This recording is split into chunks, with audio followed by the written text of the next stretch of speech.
His attorney actually laughed. Not under his breath, not quietly behind a hand. Openly, the kind of laugh that is designed to be heard, designed to establish something about the relative positions of the people in a room, before a single piece of evidence has been reviewed. I was sitting alone at the respondent's table in courtroom 7 of the Bexar County Civil Court, wearing my Air Force dress blues, holding a single manila folder against the surface in front of me, no legal team beside me. No paralegal with a rolling case of exhibits. Just me, the folder, and 11 years of something my landlord Gerald Marsh had decided, apparently, did not count for anything. Gerald sat across the aisle with 2 attorneys and a property management consultant he had flown in from Dallas specifically for this hearing. He had sued me for $47,000. He had told his attorneys, loudly enough for the gallery to hear while we waited for the judge to enter, that this would take 20 minutes. Then Judge Patricia Owens sat down, adjusted her glasses, and opened the preliminary file. She read 1 page, then she read it again. Then she looked up at me with an expression I recognized immediately, not from courtrooms, but from briefing rooms. The expression of someone who has just recalibrated everything they thought they understood about the situation in front of them. Gerald's attorney stopped laughing. Before the story gets darker, like this video, subscribe to the channel, and tell me in the comments what city you are watching from. Because betrayal does not always come from enemies. Sometimes, it comes from the person who said they would wait for you. And sometimes, they forget who they are dealing with. My name is Captain Selene Ardis. I am 34 years old. I served 11 years in the United States Air Force, the last 5 of those attached to a Special Operations Aviation Support Unit operating out of Joint Base San Antonio Lackland in Texas, a position that combined classified intelligence coordination with operational flight mission planning in theaters I am not at liberty to describe in full even now. I grew up in Tucson, Arizona, the younger of 2 daughters born to a mechanical engineer father and a registered nurse mother who between them modeled the kind of quiet, consistent competence that never announces itself, but is visible in everything it produces. We were a middle-class family in the most functional sense of that phrase, not wealthy, not struggling, just purposeful. My parents believed that preparation was the most reliable form of confidence, and I carried that belief into everything I did afterward. I received my Air Force commission through the ROTC program at the University of Arizona at 23, graduating with a degree in aerospace systems and a secondary focus in contract and administrative law that would, years later, prove more useful than I ever anticipated when I chose it. Over 11 years I deployed 4 times, twice to the Middle East, once to Eastern Europe during a period of heightened operational tempo I cannot detail publicly, and once to a forward support location that does not appear on any unclassified map I have ever seen. I earned the Air Force Commendation Medal twice, the Meritorious Service Medal once, and 1 additional citation, classified, sealed, issued through Air Force Special Operations Command that described actions during a 26-hour operational period in my 3rd deployment that I have never discussed publicly with anyone, including my own family. That citation was inside the folder I carried into courtroom 7. Gerald Marsh owned 42 residential properties across Bexar County, Texas. He was 61 years old, broad, silver-haired, and possessed of the particular self-assurance that accumulates in men who have spent decades operating in environments where money reliably resolved every complication before it became a problem. He managed his properties through a company called Marsh Residential Holdings, LLC, and he had a reputation in San Antonio landlord circles for aggressive lease enforcement and what his own property manager once described to a mutual acquaintance, apparently without embarrassment, as creative vacancy optimization, which meant, in practice, finding reasons to withhold security deposits and pursue damage claims against departing tenants regardless of the actual condition of the property. I had rented the Castleford Avenue apartment from Gerald for 2 years. I paid every month of rent 14 days early. I maintained the property meticulously. I submitted every maintenance request in writing with photographs and retained copies of all communications through a cloud-based documentation system I had set up during my first week of occupancy.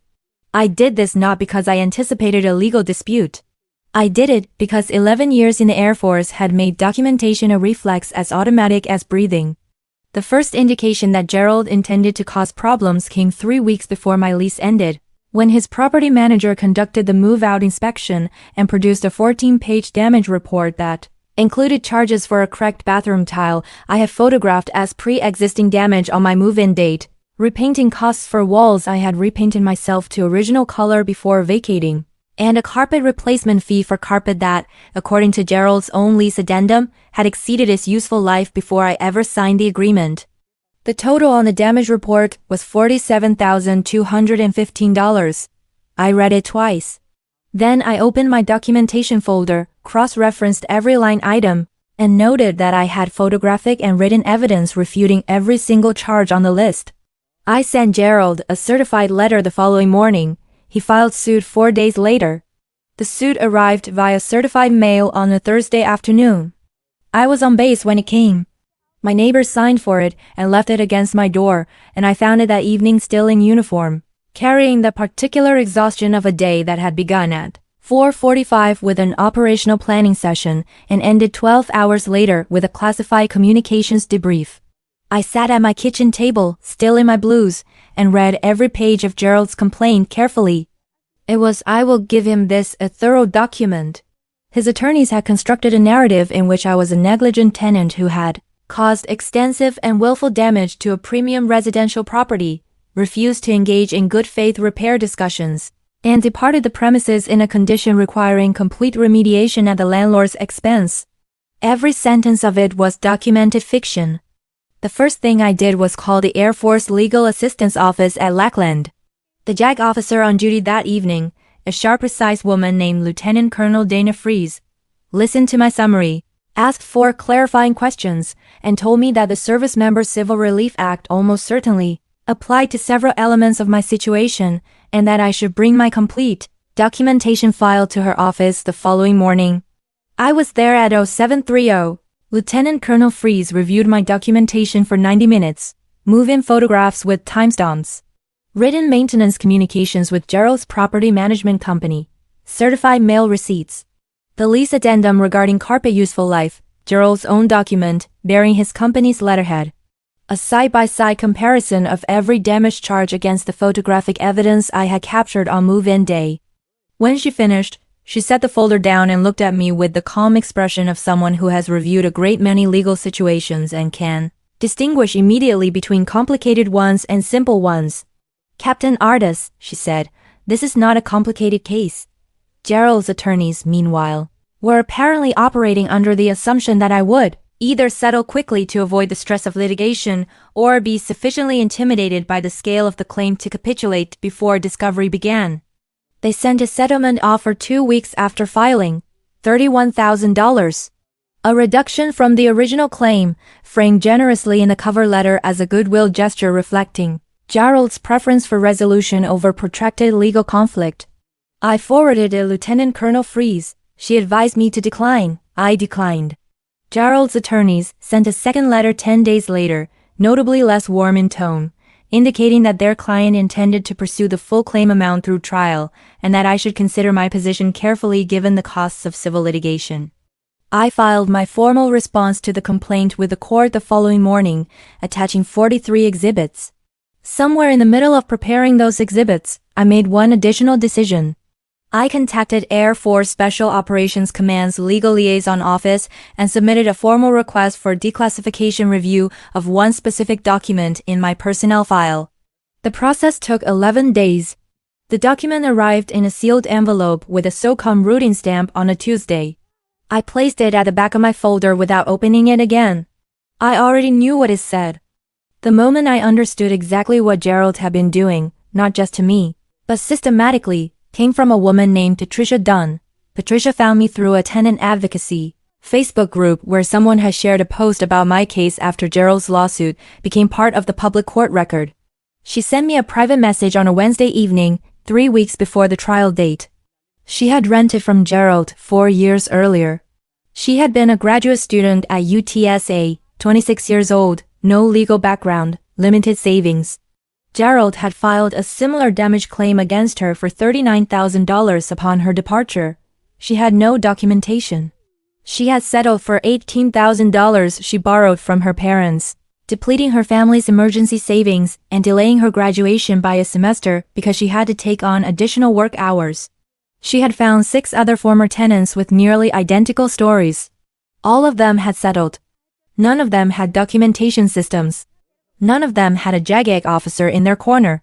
And not one of them, as far as Patricia knew, had ever walked into a courtroom in a United States Air Force dress uniform carrying a sealed document from Special Operations Command.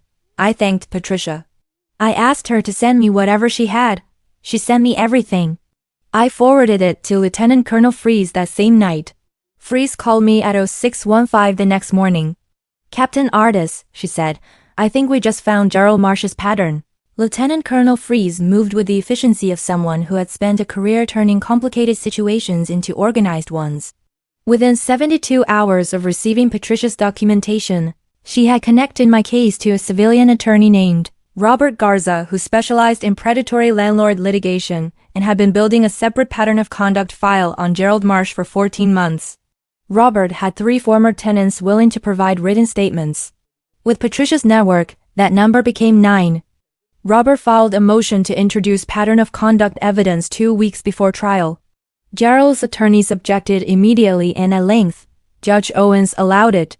I also formally submitted my documentation exhibits to the court, all 43 of them, organized chronologically, cross-referenced by claim line item, with a cover index that Lieutenant Colonel Fries reviewed and described as the most thorough tenant documentation package she had seen in 11 years of military legal assistance work.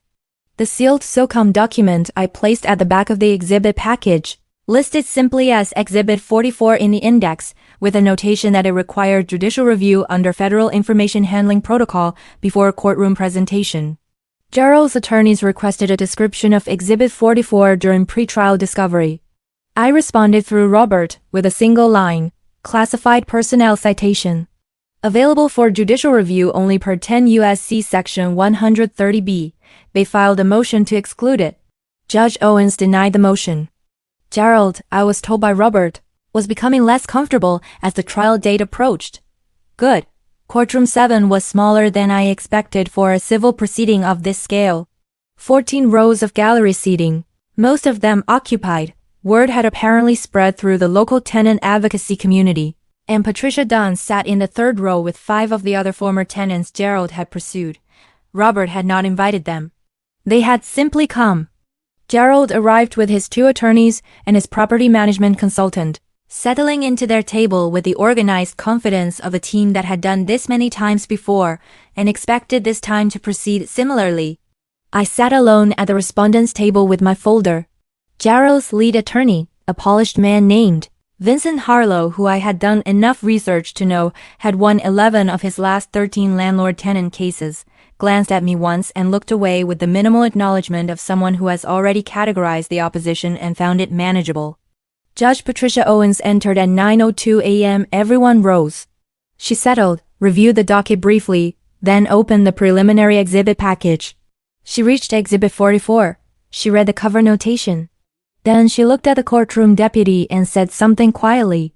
The deputy stepped out and returned 3 minutes later with a second, thicker folder. The Federal Handling Protocol documents my JAG office had pre-submitted. Judge Owens reviewed them. Then she broke the seal on Exhibit 44. The courtroom was entirely silent. She read the first page. Then she read it again. I watched her expression shift the way expressions shift when language meets something genuinely unexpected. Not dramatic, not theatrical, just the quiet internal adjustment of someone absorbing information that is larger than the container they had prepared for it. She set the document down carefully, looked at Gerald, then at his attorneys, then at me. Captain Ardis, she said, this citation describes actions taken during an active combat operation in which you provided direct assistance to 4 wounded personnel under fire, coordinated emergency air extraction under hostile conditions, and remained at the forward position until all personnel were evacuated. She paused. Is that an accurate summary? Yes, Your Honor, I said. The gallery behind me was absolutely still. Vincent Harlow had stopped writing. Gerald Marsh was looking at the table in front of him with the expression of a man who had just understood for the first time who he had decided to take to court. Judge Owens looked at him for a long moment. Then she said, with the precise, measured calm of someone who has made a decision and is simply informing the room of it. Mr. Marsh, I'd like to hear your damage assessment for the cracked bathroom tile. Gerald's consultant opened his mouth, then closed it. Harlow leaned toward Gerald and said something very quietly. Gerald said nothing at all. The ruling came at 2:47 that afternoon. Judge Owens found in my favor on every contested item. Every damage charge was dismissed. Every line of Gerald's $40,000 claim was rejected, supported by the photographic and written documentation I had maintained from the first day of occupancy. She also found, based on the pattern of conduct evidence Robert had introduced, that Gerald Marsh had engaged in a systematic practice of filing bad faith damage claims against tenants unlikely to possess the resources or documentation to mount an effective defense.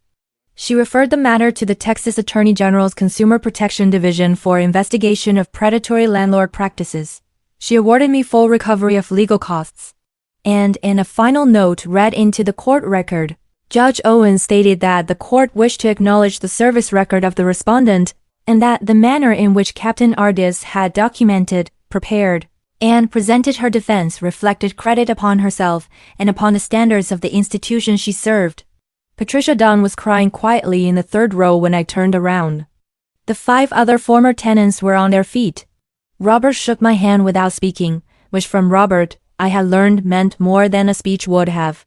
Gerald left quickly, without looking at me, flanked by attorneys who were already, I suspected, calculating how much of this outcome was going to cost their firm's reputation. I walked out into the San Antonio afternoon and stood on the courthouse steps for a moment in the pale winter sunlight. Then I called Lieutenant Colonel Freeze. "How'd it go?" she asked. "Complete dismissal," I said. "Plus referral." A pause, then. "Good, now go eat something. You've been running on briefing room coffee since Tuesday." She was not wrong. The hardest part of the whole ordeal had nothing to do with the courtroom. It was the evening after the verdict, alone in my new apartment across town, sitting at the same kitchen table where I had first read Gerald's damage report in my uniform after a 12-hour day. I thought about Patricia Dunn borrowing $18,000 from her parents. About the 6 other tenants who had paid amounts they couldn't afford because they had no documentation, no JAG officer, no 11 years of training that made systematic record-keeping feel as natural as making a bed. They had done nothing differently than I had done except not know what to keep. That stayed with me longer than the victory did. I opened my laptop and spent 2 hours that evening drafting a tenant documentation guide, move-in photography protocols, written communication templates, maintenance request formatting, evidence preservation steps. Clear, simple.